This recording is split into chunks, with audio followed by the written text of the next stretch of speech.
day in the life of chickens.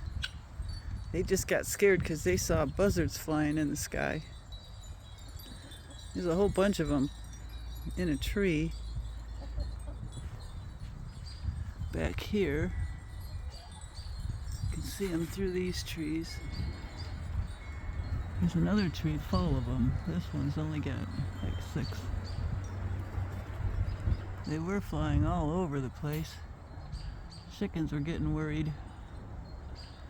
Go away, buzzards. Even a buzzard will eat a chicken, I think. Anyone out there know? I think they do.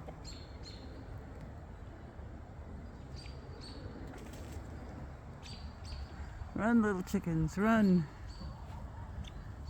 There's Big Rooster. There's Floyd. He's pretty, so I call him Pretty Boy Floyd. Hey, Floyd. Hey, Floyd. How you doing, Floyd? This fence is taking the focus. There you are. You watching your girls?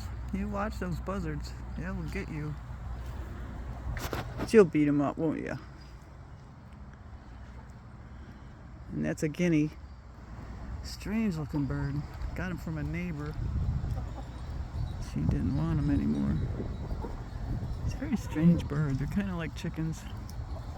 They make a weird sound. Hi, Guinea. That's his girlfriends. He's got 2 special girls. No, 3. Oh, see you later, folks. Another day on the chicken farm. And the buzzards. Oh, there's one. Oh, he disappeared.